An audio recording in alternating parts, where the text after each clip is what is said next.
चलिए अब छत्तीसगढ़ का रुख कर लेते हैं। यहाँ के बीजापुर में नक्सली हमले में 8 जवानों की शहादत के बाद सरकार और सुरक्षा एजेंसियों ने कमर कस ली। सरकार ने प्रण लिया है कि अगले साल तक धरती को नक्सल विहीन कर देंगे, लेकिन बीजापुर में हुए हमले की चूक की तरफ भी संकेत करता है। अगर कुछ सावधानियों का ध्यान रखा गया होता तो शायद हमारे जवान आज जीवित होते।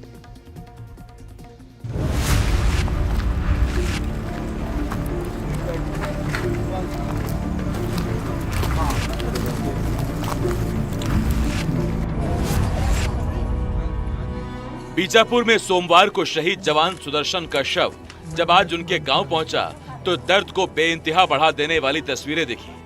शहीद जवान सुदर्शन के पार्थिव शरीर को उनके 2 महीने के बेटे से मुखाग्नि दिलाई गई। जिसने भी ये तस्वीर देखी वो सिहर गया।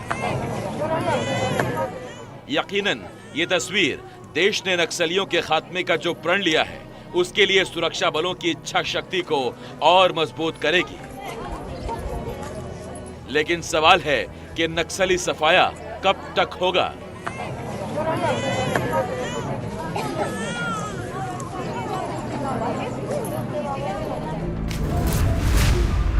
कहां तो तय था कि छत्तीसगढ़ को नक्सलहीन बनाएंगे और कहां नक्सलियों के घात लगाकर किए गए बारूदी हमले में नौजवानों को शहादत देनी पड़ी।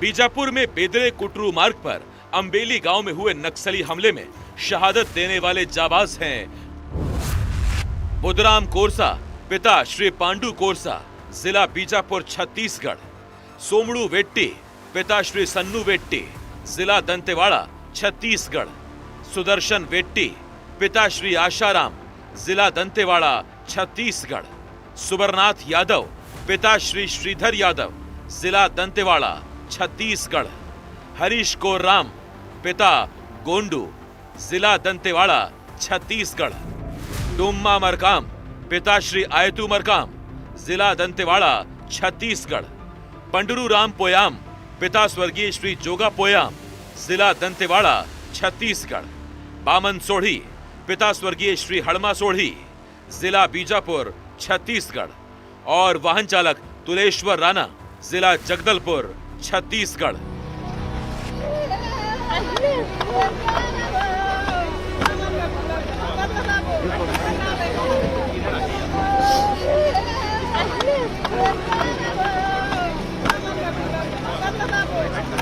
घर वालों के आंसुओं, शोक और संताप के बीच पुलिस लाइन दंतेवाड़ा में मुख्यमंत्री विष्णु साय ने इन जवानों को श्रद्धांजलि दी।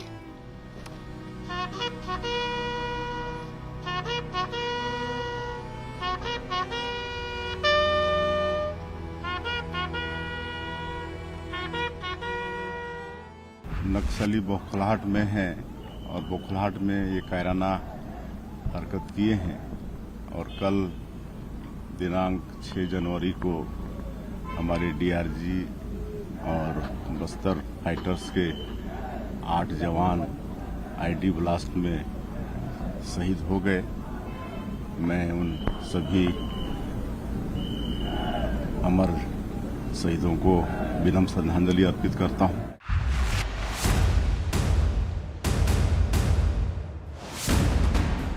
एनडीटीवी ने आपको दिखाया था कि नक्सलियों ने घात लगाकर जो कायराना हमला किया था वो कितना खौफनाक था। वो धमाका इतना जोरदार था कि बख्तरबंद गाड़ी का एक हिस्सा हवा में उड़कर पेड़ पर अटक गया। एनडीटीवी को उच्च स्तरीय सूत्रों से मिली जानकारी के मुताबिक घटनास्थल से पता चलता है कि माओवादियों ने विस्फोट के लिए फॉक्स होल तकनीक का इस्तेमाल किया था।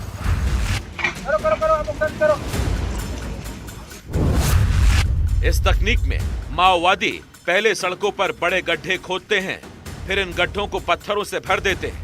एंटी माइन ऑपरेशन के दौरान इन गड्ढों का पता नहीं चल पाता।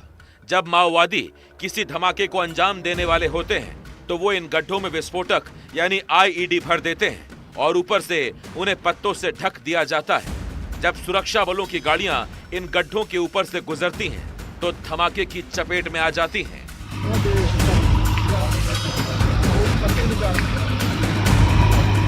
यही फॉक्स होल तकनीक बीजापुर में जवानों की शहादत का कारण बनी। जिसके बाद अब डीजीपी से लेकर दूसरे आला पुलिस अधिकारी घटनास्थल का मुआयना करके पता कर रहे हैं कि चूक कहां हुई। छत्तीसगढ़ के डीजीपी अशोक जुनेजा के साथ एडीजी विवेकानंद सिन्हा और बस्तर आईजी सुंदर राज भी मुआयने वाली जगह मौजूद रहे।